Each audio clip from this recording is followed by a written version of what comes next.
আজি চেপ্টাৰটোত আমি পঢ়িম তেজৰ বিষয়ে পঢ়িম। কাৰণ হাৰ্টৰ বিষয়ে আমি পঢ়িবলৈ গ'লে তেজৰ পৰিবহণ বুলি ক'লে মানে ফাৰ্ষ্ট আমি পঢ়িব লাগিব কিহৰ বিষয়ে, তেজ কি বস্তু হয় জানিব লাগিব।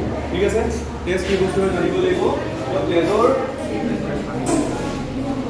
তেজৰ বিষয়ে যদি আমি পঢ়োঁ, আমি চাব লাগিব যে এটা আমি ৰাস্তা কল্পনা কৰিলোঁ। ঠিক আছে, ৰাস্তা কথা কৈছোঁ তোমালোকক। ঠিক আছে, ৰাস্তাটো বিভিন্ন ধৰণৰ গাড়ী চলে। গাড়ীবিলাকৰ ভিতৰত চাপ'জ তোমাৰ ইয়াত চাই থাকিব নালাগে। আচ্ছা, অ'কে, ৰাস্তাটো বিভিন্ন ধৰণৰ তোমাৰ কি হয়, গাড়ী চলে। ঠিক আছে, তো তাত কি হয়, কি বুলি কৈছিলোঁ তোমালোকক? বেলেগ স্কুল বাছে স্কুলৰ ল'ৰা ছোৱালী লৈ নে, হয়নে? ঠিক তেনেকৈ তোমাৰ ধৰি লোৱা মালবাহী তোমাৰ কিছুমান গাড়ী থাকে, মাল বস্তু লৈ আহে। আৰু কি বুলি কৈছিলোঁ, পেচেঞ্জাৰ অনা গাড়ীবিলাকে পেচেঞ্জাৰ লৈ আনে। ঠিক তেনেকৈ, ঠিক আছে, ৰাস্তা কিন্তু একেটাই হয়। ঠিক তেনেকৈ তোমাৰ তেজৰ অহা যোৱা এটা ৰাস্তা আছে। ঠিক আছে, তাক কি বুলি কোৱা হয়, ৰক্তবাহিকা বুলি কয়। ৰক্ত মানে হৈছে তেজ আৰু বাহিকা মানে হৈছে বৈ যোৱা, অহা মানে বৈ লৈ যোৱা। গতিকে তেজৰ ৰক্তবাহিকাবিলাক দেখিবলৈ কাৰণে এনেকুৱা ধৰণৰ হয়। ইয়াত তিনিটা পৰশ থাকে, বহুত ষ্ট্ৰং থাকে, তিনি পৰশীয়া। আৰু এই ৰক্তবাহিকাবিলাক সাধাৰণতে তোমাৰ কেইটা ভাগত ভাগ কৰিছে, তিনিটা ভাগত। ধমনীটো কোৱা হয় আৰ্টাৰী বুলি কোৱা হয়। কি বুলি কোৱা হয়? আৰ্টাৰী বা ধমনী। ধমনীবিলাকৰ কামবিলাক কি আছে? ধমনীয়ে কি কাম কৰে সেইটো পিছত আমি পঢ়িম। মেইন চাম যে ৰক্তবাহিকা কেইটা ভাগত ভাগ কৰিছে? তিনিটা। কেইটা ভাগত? তিনিটা। অ'কে, কি হয়? ধমনী, শিৰা। কি হয়? শিৰা কি বুলি কোৱা হয়? ভেইন। কি বুলি কোৱা হয়? ভেইন। আৰু কি বুলি কোৱা হয়? কেঠিকা কি বুলি কোৱা হয়? অ'কে, ঠিক আছে, তিনিটা ভাগত ভাগ কৰিলে।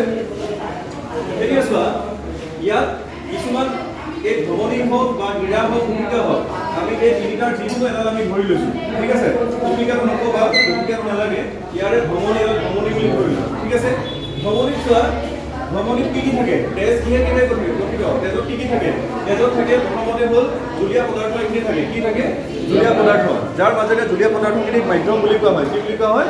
মাধ্যম, যাৰ মাজেৰে কি বৈ যায়, তোমাৰ কিছুমান তাৰ তেজৰ ভিতৰত থকা, ঠিক আছে, তেজ গঠন হোৱা তাৰ যিকেইটা পাৰ্ট, সেই অংশকেইটা থাকে। কি হয়? এই চোৱা, এই ৰাউণ্ডৰ ভিতৰত কি বুলি ক'লো, কৈছিলোঁ ইতিমধ্যে তোমালোকক। ৰাউণ্ডৰ ভিতৰত চোৱা, এইকেইটা এনেকৈ দিয়া আছে, দেখিছানে? এইকেইটা দিয়া আছে, এইকেইটা কি বুলি কোৱা হয়? শ্বেত ৰক্তকণিকা। অসমীয়াত কি বুলি কোৱা হয়? শ্বেত ৰক্তকণিকা বুলি কোৱা হয়। আৰু তাক ইংৰাজীত কি বুলি কোৱা হয়? WBC বুলি কোৱা হয়। আনহাতে তোমাৰ এই ৰাউণ্ডকেইটা যিকেইটা দেখিছা, এইকেইটা ৰাউণ্ডকেইটা তাৰ ভিতৰত সৰু এনেকৈ গোল আছে, এইকেইটা কোৱা হয় এইটো বা এইটো। কি বুলি কোৱা হয়? ইয়াক কোৱা হয় RBC বুলি কোৱা হয়। ইয়াক কি বুলি কোৱা হয়? লোহিত ৰক্তকণিকা বুলি কোৱা হয়। কি বুলি কোৱা হয়? লোহিত ৰক্তকণিকা। লোহিত ৰক্তকণিকা মানে হৈছে ৰেড, লোহিত মানে হৈছে ৰেড কালাৰ। ঠিক আছে, আৰু সাধাৰণতে লোহিত ৰক্তকণিকাবিলাকত কি থাকে? হিমোগ্লোবিন থাকে। কি থাকে? হিমোগ্লোবিনৰ কাম কি হয়? অক্সিজেন শোষণ কৰিলে। তোমালোকে আগৰ ক্লাছত কৈছিলোঁ, প্ৰবাদ চপন পঢ়া হয়, শ্বসন পঢ়া হয়, ৰেছপিৰেশ্যন পঢ়া হয়। ঠিক আছে, তাত কি বুলি কৈছিলোঁ যে RBC কথা কৈছিলোঁ যে তোমাৰ হিমোগ্লোবিনে হাঁওফাঁওৰ পৰা অক্সিজেন শোষণ কৰি পেলাই তেজৰ মাজেৰে কি হয়? বোৱাই লৈ যায়। এই কথাটো কৈছোঁ নাই যে অক্সিজেন, সেইটো কাৰণে কোৱা হয় অক্সি হিমোগ্লোবিন বুলি কোৱা হয়। তাৰপিছত আহিলে অনুচক্ৰিকা, সৰু পাৰ্ট, এইবোৰ অকণমানি দুটা পাৰ্ট, সেইবিলাকক কোৱা হয় অনুচক্ৰিকা। আৰু তাক কি বুলি কোৱা হয়? ইংৰাজীত কোৱা হয় প্লেটিলেটছ। কি বুলি কোৱা হয়? প্লেটিলেটছ। কি বুলি কোৱা হয়? প্লেটিলেটছ বুলি কোৱা হয়। এতিয়া প্লেটিলেটছৰ এটা কাম আছে। প্লেটিলেটছৰ কাম হৈছে তেজ গোট কৰে। আমি যে কেতিয়াবা আমাৰ বডিত সাধাৰণতে তেজ যিমান পৰিমাণৰ তেজ থাকিব লাগে, ঠিক আছে, তেজৰ কাৰণে আমাৰ ল' প্ৰেছাৰ, হাই প্ৰেছাৰ তোমালোকে শুনিছা, ইয়াৰ পিছৰ চেপ্টাৰটোত অলপ পঢ়া। হাই প্ৰেছাৰ হ'লে কি হয়, ল' প্ৰেছাৰ হ'লে কি হয়। ঠিক আছে, আমাৰ এই প্ৰেছাৰটো মেইনটেইন কৰে, তেজৰ চাপ মেইনটেইন কৰি থাকিবলৈ কাৰণে সাধাৰণতে আমাক যিমান পৰিমাণৰ তেজ লাগে, বডিত সিমান পৰিমাণৰ তেজ থকাটো প্ৰয়োজন। সেইটো কাৰণে যদি কেনেবাকৈ আমাৰ বডিৰ পৰা যদি তেজ কাটি পেলাই যদি ওলাই গুচি যায়, তেজৰ পৰিমাণ কমি যাব। তেজৰ পৰিমাণ কমি গ'লে আমাৰ বহুতখিনি অসুবিধা হ'ব। যাতে তেজৰ পৰিমাণ কমি নাযায়, তাৰ কাৰণে কি হয়? অনুচক্ৰিকাৰ মূল কামটো হৈছে যে তেজখিনি যাতে বেছিকৈ ওলাই নাযায়, তাৰ কাৰণে তেজ ক্লটিং কৰি দিয়ে, ব্লাড ক্লটিং কৰে। তেজ কি হয়? গোট মাৰি দিয়ে, যাতে আমাৰ বডিৰ পৰা তেজখিনি বাহিৰলৈ ওলাই যাব নোৱাৰে। ঠিক আছে, কোনে কাম কৰে এইটো? অনুচক্ৰিকাই কৰে। কোনে কৰে? অনুচক্ৰিকাই। ঠিক আছে, এতিয়া চোৱা, তোমালোকে প্ৰশ্ন হ'ব লাগে, ছাৰ এইটো কি হয়? WBCৰ কাম কি হয়? ঠিক তেনেকৈ WBCৰ কাম হ'ল যে বেমাৰৰ বীজাণুৰ পৰা ৰক্ষা কৰা। আমাৰ কিছুমান অনুজীৱ থাকিব পাৰে, সেই অনুজীৱখিনি তোমাৰ কি হয়? আমাৰ বেমাৰ সৃষ্টি কৰিব পাৰে, যিটো তোমাৰ তেজৰ জৰিয়তে আমাৰ বডিত সোমাই যাব পাৰে।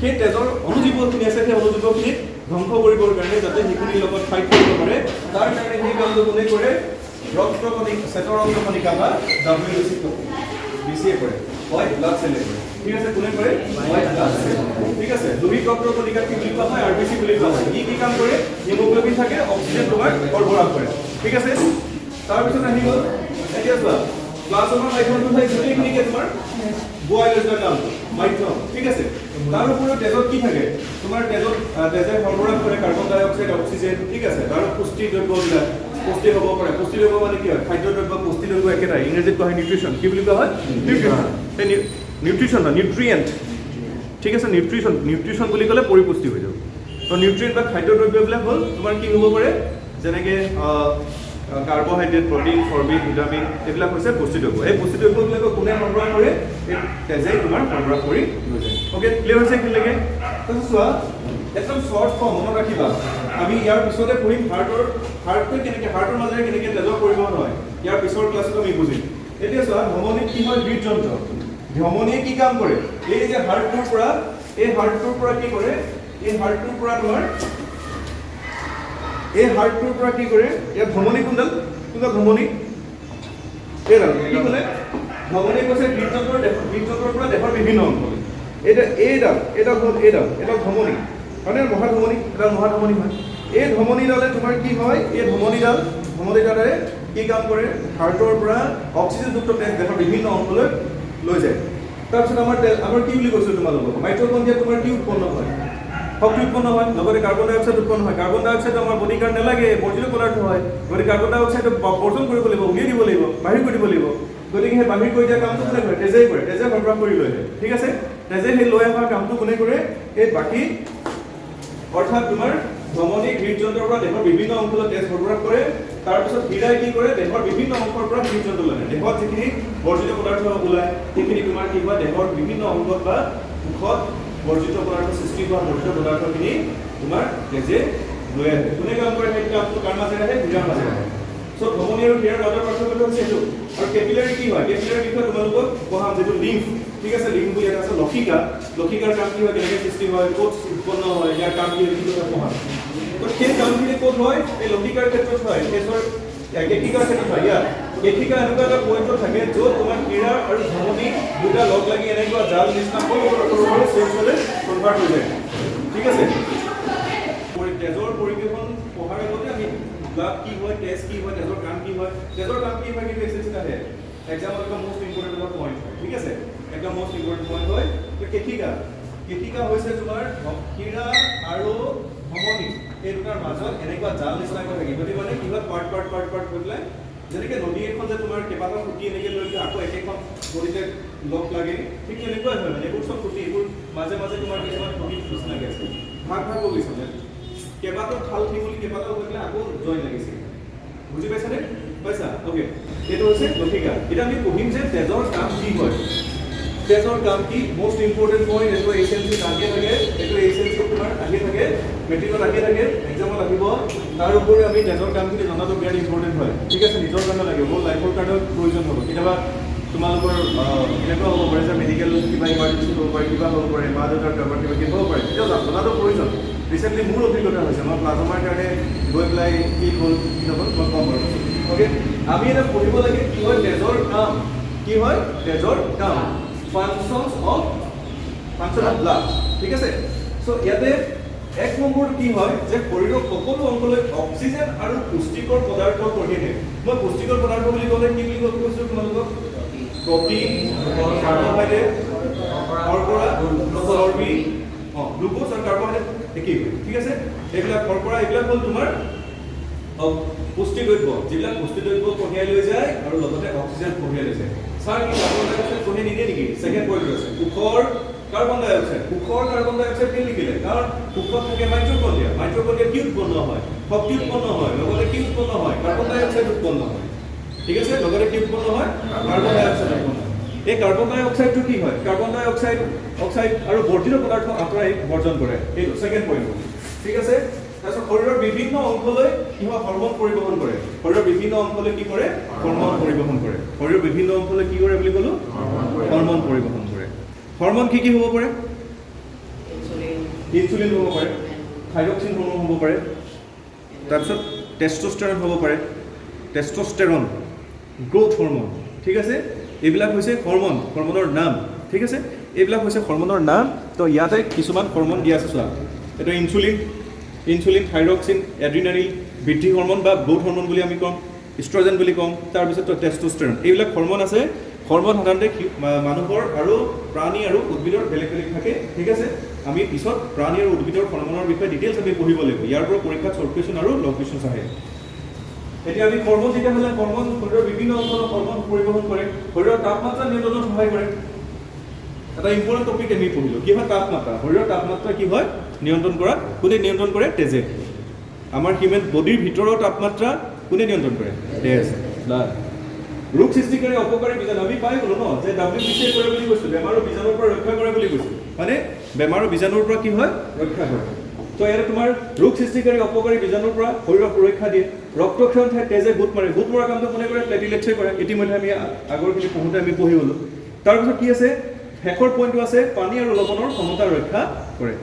পানী আৰু তোমাৰ কি হয়? লৱণৰ সমতা ৰক্ষা কৰে। পানীৰ সংকেতটো H2O আছিলে।